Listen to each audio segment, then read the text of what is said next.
Ladies and gentlemen, today, I invite you on a journey back in time to explore life during the peak of the Roman Empire, a civilization that left an indelible mark on history. At its height, around the 2nd century CE under Emperor Trajan, the Roman Empire stretched from the windswept hills of Britain to the sun-drenched deserts of Egypt, encompassing diverse cultures, peoples, and traditions. Understanding life during this era gives us a window into how one of history's greatest empires functioned, not just in politics and warfare, but in the everyday lives of its citizens. Life in the Roman Empire was shaped heavily by social class and status. At the top were the Patricians, the elite class of wealthy landowners, senators, and influential families. They lived in spacious villas adorned with intricate mosaics, statues, and beautifully landscaped gardens. Education was a privilege, and children of these families learned Latin, Greek, rhetoric, and philosophy, preparing them for roles in governance or law. In contrast, the plebeians, the common citizens, lived in crowded apartment buildings called insulae. These structures, often several stories high, were made of wood and brick, and they were prone to fires and collapse. Life for the average citizen could be challenging, yet the Romans found ways to cultivate a sense of community, gathering in local markets, bathhouses, and public festivals. Speaking of public spaces, the Romans were masters of urban planning and engineering. Cities were laid out with wide streets, forums for commerce and politics, and aqueducts that brought fresh water to every corner. Public baths were central to Roman social life, serving as places for relaxation, hygiene, and networking. The Colosseum and theatres hosted entertainment, from gladiatorial games to theatrical performances, reflecting both the grandeur and the sometimes brutal nature of Roman culture. Economically, Rome thrived on trade, agriculture, and skilled craftsmanship. Markets overflowed with goods from across the empire: olive oil from Spain, silk from China, spices from India, and exotic animals from Africa. Slavery was a central feature of Roman society, with slaves performing everything from household chores to skilled labor. While slavery was harsh and dehumanizing, it also fueled the economy and allowed Roman citizens to enjoy leisure and luxury. Religion and cultural life were also pivotal. Romans worshipped a pantheon of gods and goddesses, attributing natural phenomena and personal fortunes to divine influence.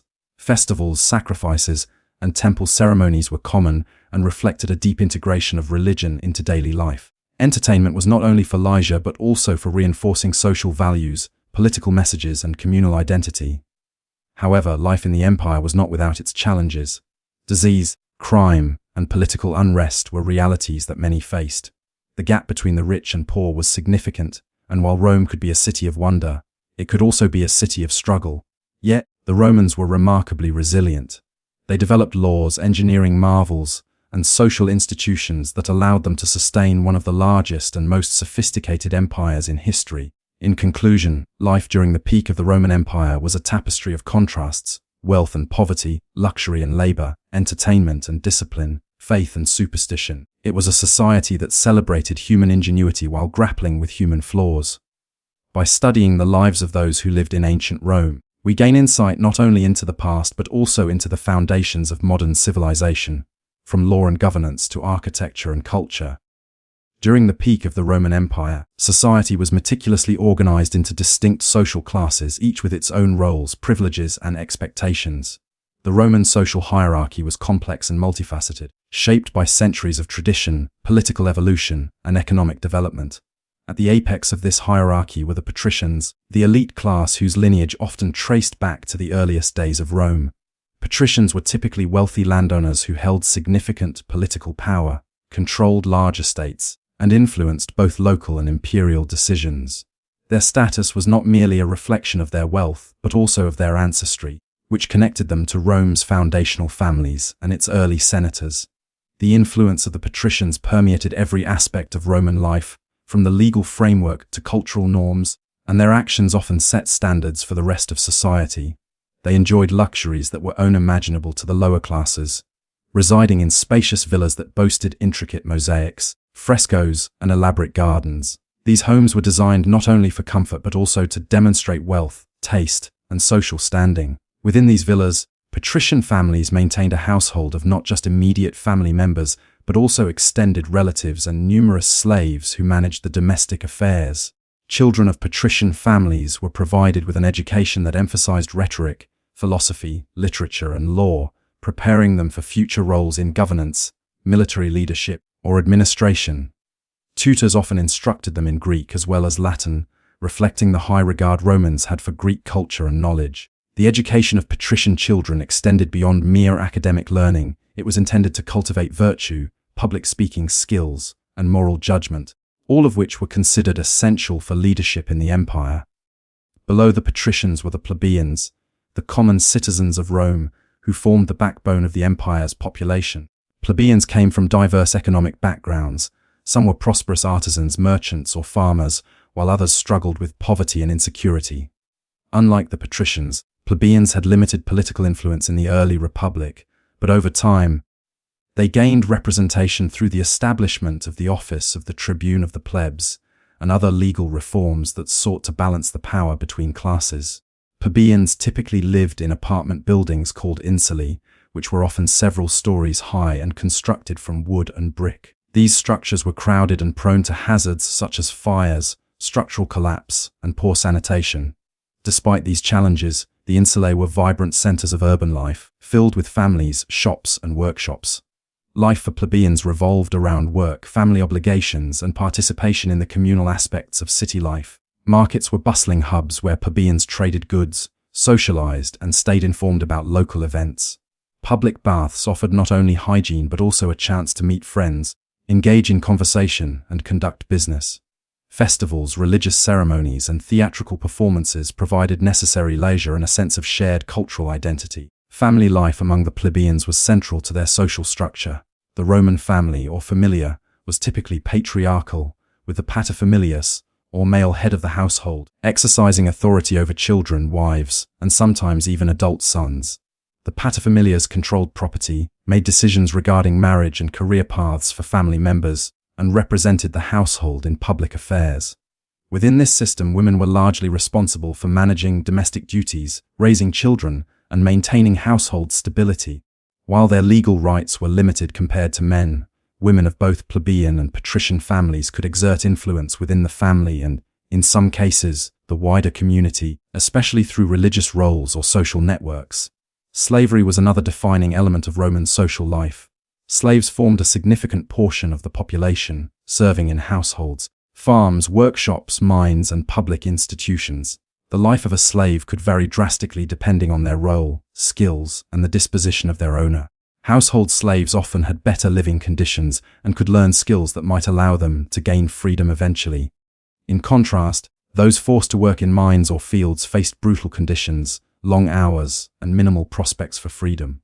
Slavery was deeply ingrained in Roman society, and it shaped the economy, culture, and daily life of both free citizens and the enslaved. Freedmen, or former slaves who had been granted liberty, occupied a unique social niche. They were not fully equal to freeborn citizens but could own property, engage in business, and even gain wealth and influence over time. The integration of freedmen into society added complexity to the social fabric, demonstrating Rome's capacity for both rigid hierarchy and social mobility, albeit limited.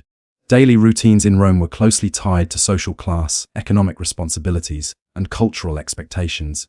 For the elite, mornings might begin with a light breakfast, followed by attending to administrative duties, managing estates, or participating in political discussions. Leisure activities, philosophical debates, and social gatherings filled the rest of the day. Meals were elaborate, often consisting of multiple courses, including bread, fruits, vegetables, fish, meat, and wine. Banquets were also opportunities to display status with elaborate decorations, entertainment, and careful attention to etiquette and protocol. Plebeians, in contrast, structured their days around work, whether in markets, workshops, or farms. Meals were simpler, often consisting of bread, porridge, vegetables, and occasionally meat or fish. Social life for plebeians was equally vibrant, with communal gatherings in public spaces, participation in religious festivals, and attendance at games and performances. Education for plebeian children focused on practical skills, apprenticeships, and basic literacy and numeracy, preparing them to contribute to the family economy and participate in civic life. Marriage and family customs were central to Roman social life. Marriages were often arranged, especially among the elite, to consolidate wealth, forge alliances, and ensure the continuation of family lines. While romantic love was sometimes celebrated, practical considerations dominated most marital arrangements. Children were expected to respect their parents, contribute to household duties, and carry on the family name and property. Education and discipline were considered essential components of child rearing, with strict expectations for obedience and moral behavior. Religion permeated family life, with households maintaining small shrines called Lararia, where they offered daily prayers and sacrifices to household gods and ancestors, seeking protection, guidance, and prosperity. Clothing and appearance were also indicators of social status. Patricians wore togas made of fine wool, often dyed and decorated to indicate rank and office, while plebeians typically wore simpler tunics. Jewelry, hairstyles, and personal grooming were further means of expressing identity and social position. Slaves, of course, had little control over their appearance, and their clothing was basic and functional. Public behavior etiquette and participation in ceremonies reinforced social hierarchies, creating a visible and constant reminder of one's place within the intricate social structure of Rome. Despite the rigid hierarchy, Romans shared a sense of civic identity and cultural pride. Public celebrations, religious rituals, and entertainment fostered communal bonds, while legal structures, citizenship rights, and social expectations encouraged a degree of cohesion and mutual responsibility. Even within this structured society, there was room for negotiation, mobility, and personal initiative. The interplay between status, duty, and opportunity defined the experience of life for each individual in the empire, shaping their ambitions, relationships, and daily routines. The vibrancy of Roman life, from the grandeur of elite villas to the bustling streets of plebeian neighborhoods, reflects the empire's complexity, resilience, and enduring influence on human civilization. At the height of the Roman Empire, urban planning and public spaces were among the most remarkable achievements that reflected the sophistication, organization, and grandeur of Roman civilization. The cities of the empire were not merely settlements, they were carefully designed centers of administration, commerce, culture, and social life, built to serve the needs of both citizens and visitors. Rome itself, the capital, exemplified this ingenuity, but similar principles applied to other major cities across the empire, from Carthage and Alexandria to Londinium and Antioch. Roman urban planning followed a combination of practical utility and aesthetic considerations, ensuring that the layout of streets, public buildings, and communal spaces facilitated both daily life and ceremonial occasions. Central to this design were the forums, open public squares that functioned as the heart of civic life. Forums were spaces where citizens could gather for political discourse, legal proceedings, religious ceremonies, and commercial transactions. The Forum Romanum in Rome was the most famous example, adorned with temples, statues, and basilicas that symbolized the power and values of the empire. In these forums, people from various social classes could interact, although access and influence were often mediated by wealth and status. Political speeches, elections, and public announcements were conducted in these spaces, making them the epicenters of civic engagement. Surrounding the forums were markets and shops where goods from across the empire could be bought and sold. Traders offered food, clothing, pottery, and luxury items, and merchants from distant lands brought spices, silk, and other exotic commodities, creating vibrant hubs of economic activity. These markets were not only commercial centers but also spaces for social interaction, gossip, and community cohesion. Streets in Roman cities were laid out with remarkable precision. Many followed a grid pattern, particularly in colonies and newly established settlements, which allowed for efficient movement, defense, and distribution of resources. The main streets, known as Cardo and Decumanus, intersected at right angles and connected key public spaces such as forums, temples, and amphitheaters. Roads were paved with stone and often included drainage systems to manage rainwater, reflecting the Romans' advanced engineering skills. Sidewalks and stepping stones allowed pedestrians to cross streets without stepping into water or mud, demonstrating attention to both practicality and public health. Street planning also facilitated military and administrative efficiency, enabling troops to move quickly and officials to access different parts of the city with ease. Public buildings were another cornerstone of Roman urban planning, designed to meet the social, political, and religious needs of citizens. Temples were constructed to honor gods and goddesses, often situated in prominent locations to signify divine protection and civic pride. These temples were elaborately decorated, featuring columns, statues, and intricate carvings that conveyed both spiritual devotion and artistic sophistication. Basilicas served as centers of administration and legal proceedings, where magistrates presided over trials, contracts were drawn up, and civic records were maintained. Their architecture emphasized grandeur and functionality, with large open halls that could accommodate large gatherings and support complex administrative activities. Public baths, or thermae, were central to Roman urban life, representing both a social and hygienic institution. Bath complexes ranged from modest neighborhood facilities to monumental establishments, such as the Baths of Caracalla and the Baths of Diocletian in Rome. These baths were equipped with hot and cold pools, steam rooms, exercise areas, and sometimes libraries and lecture halls, reflecting the Romans' appreciation for physical health, intellectual activity, and leisure. Bathing was a communal experience that transcended social class, although some sections were reserved for elites or women. Citizens visited baths daily, not only to cleanse themselves but also to socialize, relax, and conduct business. The experience of bathing involved a sequence of rituals, including warming in the tepidarium, sweating in the caldarium, and cooling in the frigidarium, often accompanied by massages and the application of oils. Bathhouses thus served as centers for physical well-being, social interaction, and civic cohesion, highlighting the Romans' skill in combining utility with cultural and social enrichment. Entertainment structures were another defining feature of Roman cities. Amphitheaters, such as the Colosseum, were architectural marvels designed to host gladiatorial games, animal hunts, and public spectacles. These events were both a form of mass entertainment and a political tool, demonstrating the power of emperors and fostering loyalty among the populace.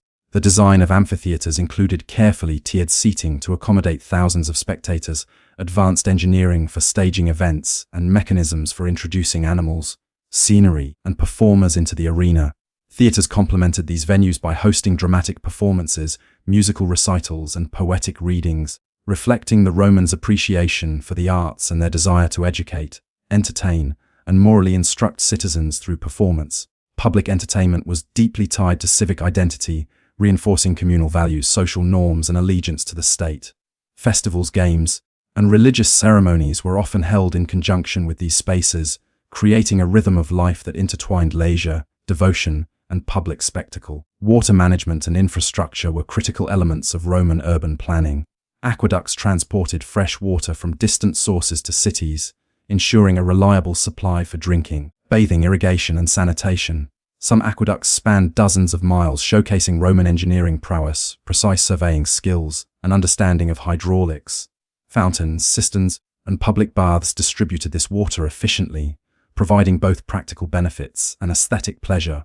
The presence of running water allowed for cleaner cities, reduced disease, and improved quality of life, particularly in densely populated urban centers. Sewer systems, such as the Cloaca Maxima in Rome, were constructed to remove waste and prevent flooding, reflecting a level of urban sophistication unmatched in much of the contemporary world. Roads and bridges complemented this infrastructure, facilitating trade, military movement, and cultural exchange across the empire. Housing in Roman cities varied according to social status, reflecting both economic reality and social hierarchy. Wealthy citizens lived in large villas with courtyards, gardens, private baths, and elaborate decorative schemes, demonstrating their wealth, taste, and social influence. These villas often included multiple rooms for entertaining guests, conducting business, and accommodating household staff, including slaves who managed day-to-day operations. Plebeians, in contrast, lived in insulae, which could be crowded and dangerous but fostered vibrant communal life. Apartments were small, with shared staircases, narrow corridors, and communal latrines. Despite the challenges, these neighborhoods were lively, with shops, workshops, and social spaces integrated into the residential areas, creating a dense and interactive urban environment. The diversity of housing reflected the complexity of Roman society, highlighting differences in wealth status and access to resources while also promoting a sense of shared civic space. Commerce was integral to urban life, and marketplaces were strategically located near forums and major streets. Vendors sold a wide range of goods, from everyday necessities to luxury items imported from across the empire. Roman cities were hubs of economic exchange, facilitating trade networks that extended to distant regions such as India, North Africa, and Britain. Merchants and artisans not only contributed to the economy, but also to the social and cultural fabric of cities, creating spaces where ideas, goods, and traditions mingled. Markets were lively and noisy, filled with bargaining, announcements, and social interaction, serving as centers of community life where citizens of all classes intersected and participated in the rhythms of urban commerce. Religious and cultural life was closely integrated into public spaces. Temples, shrines, and altars were scattered throughout cities, providing opportunities for daily worship, festivals, and processions. Public squares and forums hosted ceremonies, civic celebrations, and gatherings that reinforced shared identity and values. Roman festivals such as Saturnalia or Ludi Romani often involved games, theatrical performances, and feasts, transforming public spaces into vibrant centers of cultural expression. Religious observances reinforced social cohesion, while public spaces allowed for collective participation, creating a shared sense of belonging among citizens. Security and defense also influenced urban planning. Walls, gates, and fortified structures protected cities from external threats, while the layout of streets and strategic placement of public buildings facilitated control and surveillance. Military presence in cities was common, particularly in provincial centers, ensuring the enforcement of imperial authority and stability. Urban planning thus reflected not only civic pride and aesthetic ambition, but also practical considerations of governance, defense, and public order. The careful integration of military, administrative, commercial, and religious functions exemplified the Romans' ability to create multifaceted urban environments that supported both daily life and the long-term stability of the empire. The economy of the Roman Empire at its peak was a complex, interconnected system that supported one of the largest and most diverse civilizations in history, allowing it to flourish socially, politically, and culturally. Economic activity was deeply tied to geography, natural resources, social structure, and the political framework of the empire, creating a system that was both highly organized and remarkably resilient. Agriculture formed the backbone of the Roman economy, providing the bulk of food necessary to sustain a growing population and contributing to trade and wealth accumulation. Large estates, known as latifundia, were often owned by wealthy patricians and managed by overseers who coordinated the work of slaves and tenant farmers. Crops such as wheat, barley, olives, and grapes were staples, with wheat serving as the foundation of the Roman diet, used to make bread, porridge, and other essential foods. Olive oil and wine were not only dietary staples but also key commodities for trade, religious rituals, and culinary use. Smaller farms, often worked by free plebeian families or tenant farmers, supplemented local needs, ensuring a steady supply of vegetables, legumes, and livestock. Farming practices varied depending on the region, climate, and available resources.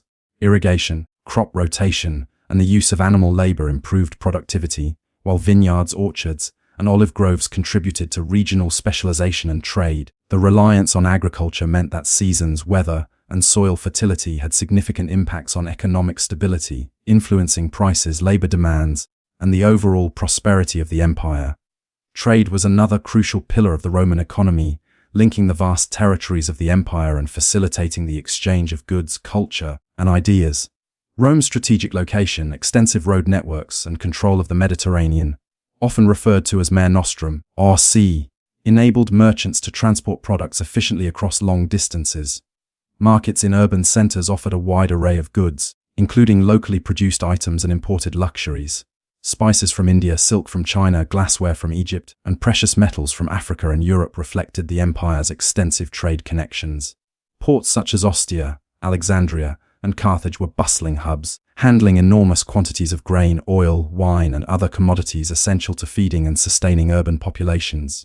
Merchants, traders, and shipowners played vital roles in connecting distant regions, facilitating commerce, and contributing to the economic vitality of both cities and rural areas. Trade was not limited to tangible goods. Ideas, technologies, religious beliefs, and cultural practices traveled alongside products, enriching Roman society and contributing to its cosmopolitan character.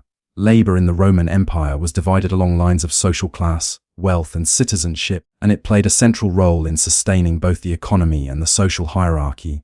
Slavery was a cornerstone of Roman labor, providing essential manpower for households, farms, mines, workshops, and public projects. The life of a slave varied significantly depending on occupation and circumstances. Household slaves often performed domestic duties such as cooking, cleaning, child rearing, and managing estates, enjoying better living conditions and sometimes opportunities for education or personal advancement.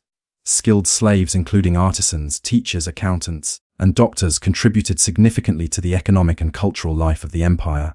In contrast, slaves working in mines, quarries, or agricultural labor faced harsh, grueling conditions, long hours, and minimal prospects for freedom. Slavery was both a mechanism of economic productivity and a reflection of Roman social stratification, highlighting the inequalities embedded in the empire's economic system.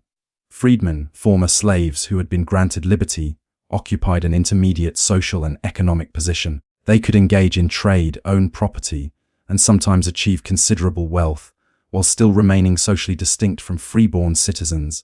The integration of freedmen into the economy added complexity, creating layers of labor, status, and opportunity within urban and rural settings. Artisans, craftsmen, and small-scale producers formed another critical segment of labor in the Roman economy. Workshops in cities produced textiles, pottery, metalwork, tools, and luxury items, supporting both local markets and broader trade networks.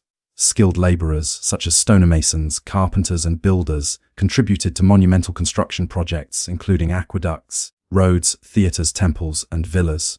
The craftsmanship of these individuals reflected technical expertise, artistic sensibility, and the ability to meet the functional and aesthetic demands of Roman society. Guilds and collegiate associations of workers and artisans provided organization, mutual support, and standards of quality, while also offering social and religious functions. These groups reinforced community ties, protected economic interests, and allowed workers to participate collectively in civic and religious life. Urban labor included both formal and informal sectors. Street vendors, porters, barbers, and entertainers contributed to the vibrancy of city life, creating a dynamic labor environment that connected economic activity with social interaction. Marketplaces, public forums, and streets were teeming with workers, merchants, and consumers, reflecting the interconnectedness of production, distribution, and consumption. Public service labor, including construction and maintenance of roads, aqueducts, and public buildings, was often organized by the state or local magistrates, highlighting the role of government in managing infrastructure and ensuring urban functionality. Roman military service also had economic implications, as soldiers were not only defenders of the empire but also participants in construction, trade protection, and settlement activities, particularly in frontier regions. Money and finance played essential roles in the Roman economy.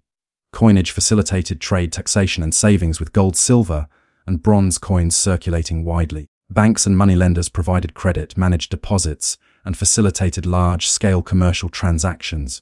Wealthy individuals and estates invested in land, businesses, and trade ventures, creating networks of economic influence that extended across the empire. Taxation was a crucial mechanism for funding public works, military campaigns, and administrative functions, and the system of taxation reflected both the scale of the empire and the need to extract resources efficiently from diverse provinces. Taxes could be levied in the form of money, goods, or labor, depending on local circumstances, and were often collected by public officials or private contractors, sometimes leading to tension and corruption, but ensuring the functioning of the imperial economy. Luxury and consumption were also important components of the Roman economy, particularly for the elite. Wealthy citizens spent lavishly on imported goods, fine clothing, jewelry, art, and elaborate banquets, stimulating demand for high-quality craftsmanship and long-distance trade. The pursuit of luxury and status drove economic activity, creating markets for specialized products and services. Festivals, games, and public spectacles also contributed to economic circulation, as vendors, entertainers, and artisans profited from the large crowds they attracted. Economic life in Rome was therefore a combination of subsistence activity, skilled labor, trade, and consumption, reflecting the complexity and interdependence of social and economic systems. The provincial economy of the Roman Empire further illustrates the integration of local resources and imperial demands. Provinces were often specialized according to climate, geography, and resource availability, producing goods that were traded throughout the empire. Egypt was a major grain supplier. North Africa and Spain provided olive oil and wine. Gaul offered timber and metals, and the eastern provinces produced textiles, spices, and luxury goods. Provincial labor systems included both free citizens and slaves, and local elites often collaborated with imperial authorities to manage production, taxation, and distribution. Infrastructure such as roads, ports, and storage facilities enabled the efficient movement of goods, while urban centers served as administrative and commercial hubs. The interdependence between provinces and the capital ensured the stability of the empire's economy, while also fostering cultural exchange and integration. Economic inequality was a defining feature of Roman society, with vast differences between wealthy elites, middle-class merchants and artisans, and the urban and rural poor. Wealth accumulation among the elite was facilitated by land ownership, control over trade, and political influence, while the lower classes often relied on wages, small-scale farming, or informal economic activity to survive. Social and economic mobility was possible but limited, requiring talent, opportunity, patronage, or entrepreneurial skill. Slavery further accentuated inequality, providing labor for wealth creation while limiting access to resources and social rights for a significant portion of the population. Despite these disparities, the Roman economy maintained a degree of stability and adaptability, sustaining the empire through centuries of expansion, conquest, and cultural transformation. Infrastructure investment and public works were also critical to economic life. Roads facilitated trade and military movement, aqueducts supplied water for agriculture and cities, and harbors supported maritime commerce. State-sponsored projects funded through taxation and imperial patronage provided employment for laborers, artisans, and engineers, circulating wealth and ensuring urban and provincial development.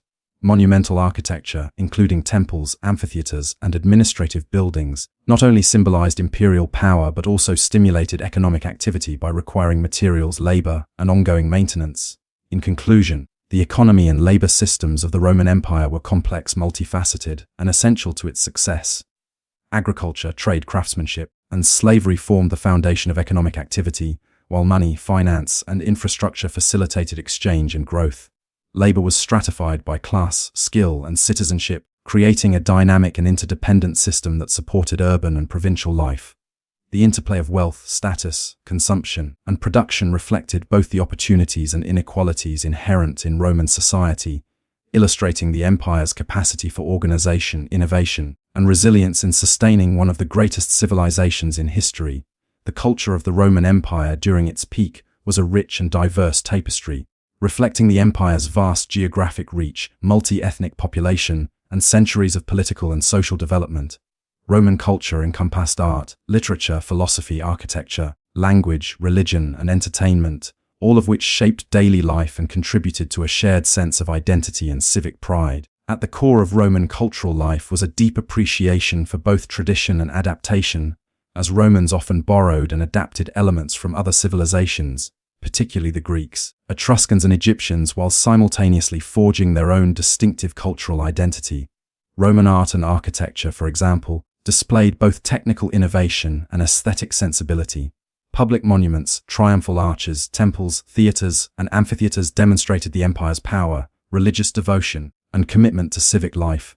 The Colosseum, the Pantheon, and the aqueducts were not only feats of engineering, but also symbols of Roman grandeur and ingenuity, showcasing their mastery of concrete construction, engineering principles, and urban planning.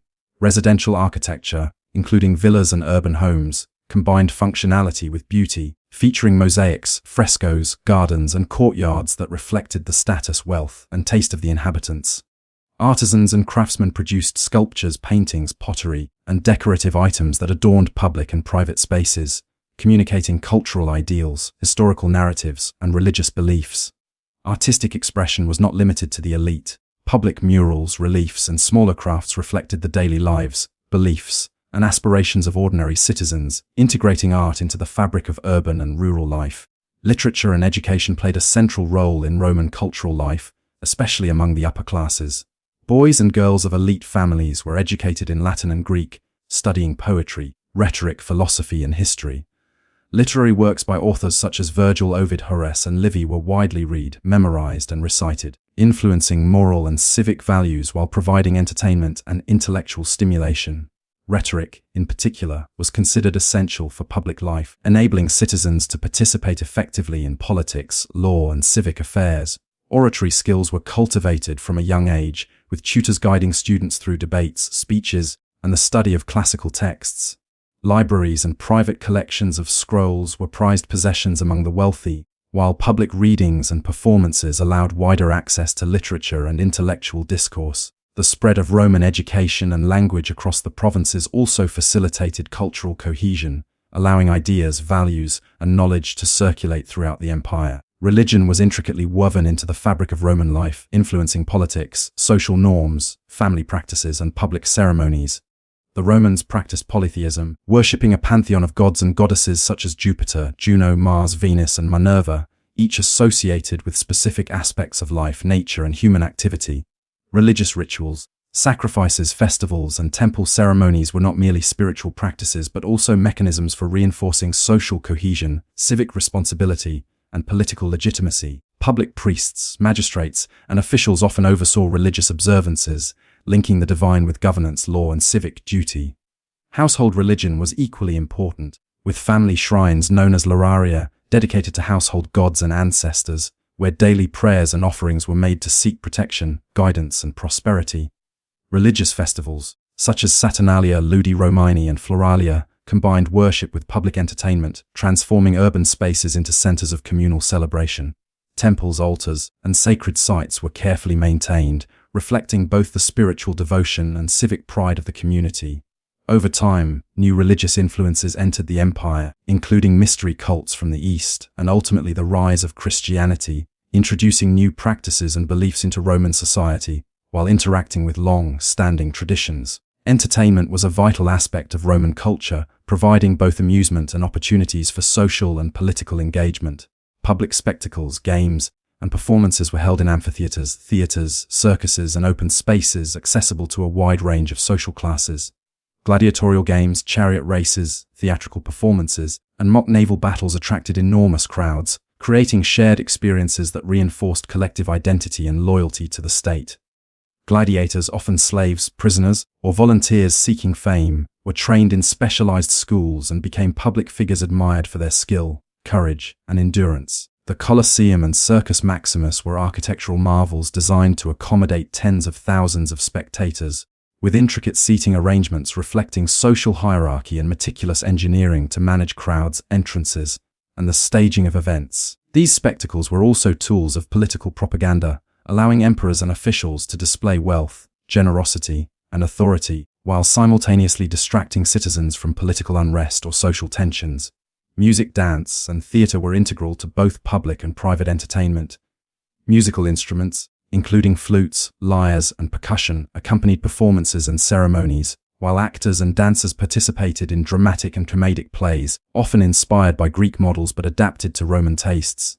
Festivals, triumphs, and religious celebrations incorporated music, performance, and ritual, creating multisensory experiences that united citizens in collective enjoyment and devotion. Private entertainment, including feasts, banquets, and recitations of poetry or prose, also played a role in social life, reinforcing bonds among family, friends, and patrons. Theatrical and musical performances often conveyed moral lessons, celebrated historical events, or reinforced civic and cultural values, illustrating the educational as well as recreational functions of entertainment. Social interaction and cultural participation were closely tied to public spaces. Forums, marketplaces, baths, theaters, and temples were venues where citizens engaged in commerce, politics, worship, and leisure, reflecting the interconnectedness of culture, economy, and civic life. Festivals, religious ceremonies, and games provided occasions for citizens of different classes to come together, creating shared experiences that reinforce social cohesion and collective identity. Patronage networks further connected elite citizens with artists, performers, and scholars, supporting cultural production while consolidating social influence and prestige. These networks facilitated the exchange of ideas, techniques, and styles across regions, contributing to the cosmopolitan nature of Roman culture. Cuisine and culinary practices were also important aspects of culture, reflecting both local resources and imported goods from across the empire. Meals varied according to social class, with elites enjoying elaborate banquets featuring multiple courses, exotic ingredients, and luxurious presentation, while plebeians consumed simpler fare such as bread, porridge, vegetables, and occasional meat. Culinary traditions were influenced by geography, climate, trade, and cultural exchange, incorporating flavors, ingredients, and techniques from various provinces. Food played a central role in social gatherings, religious rituals, and public celebrations, emphasizing its cultural as well as nutritional significance. Language was a cornerstone of Roman cultural identity. Latin served as the lingua franca of administration, law, literature, and daily communication, while Greek remained widely used in the eastern provinces, particularly for education, philosophy, and literary pursuits. Mastery of language enabled citizens to participate in civic life, engage in commerce, and access knowledge. Inscriptions, graffiti, literature, and official documents reflected the widespread literacy and communication networks that facilitated cultural cohesion across the empire. Education and intellectual life extended beyond formal schooling. Public lectures, philosophical discussions, and rhetorical debates allowed citizens to engage in intellectual activity, while libraries, scrolls, and public readings provided access to knowledge and culture. Philosophy, history, and scientific inquiry were valued for their practical application to governance, law, military strategy, and personal conduct. The integration of intellectual pursuits into everyday life reflected the Roman emphasis on practical knowledge, moral instruction, and civic responsibility. Roman clothing, fashion, and personal adornment were also significant cultural markers. Togas, tunics, jewelry, hairstyles, and footwear indicated social status, citizenship, and regional identity. Fashion and appearance were intertwined with cultural expression, signaling wealth, refinement, and adherence to social norms. Public and private events provided occasions to display attire and adornment, reinforcing social hierarchy and cultural expectations. The visual arts, including painting, sculpture, and mosaic work, were central to cultural expression, conveying religious devotion, historical narrative, and aesthetic values. Public monuments, civic buildings, and private homes were adorned with works that celebrated victories, honored deities, and depicted everyday life. Artistic production reflected both technical skill and cultural priorities, emphasizing realism, narrative clarity, and symbolic meaning. Craftsmen and artists were often organized into workshops or collegia, ensuring the transmission of techniques, quality standards, and professional identity. Cultural life in the Roman Empire was therefore a complex interplay of art, religion, entertainment, education, language, and social practice. It shaped the identity of citizens, reinforced social norms, and facilitated civic cohesion, while also reflecting the diversity, adaptability, and cosmopolitan nature of the empire. Participation in cultural activities was both a personal and communal experience, linking individual lives with the broader rhythms of society. The seasons, festivals, and civic ceremonies. The integration of culture into public spaces, daily routines, and private life ensured that Roman identity was continually expressed, reinforced, and transmitted across generations, provinces, and social classes, creating a shared sense of belonging and continuity across a vast and diverse empire.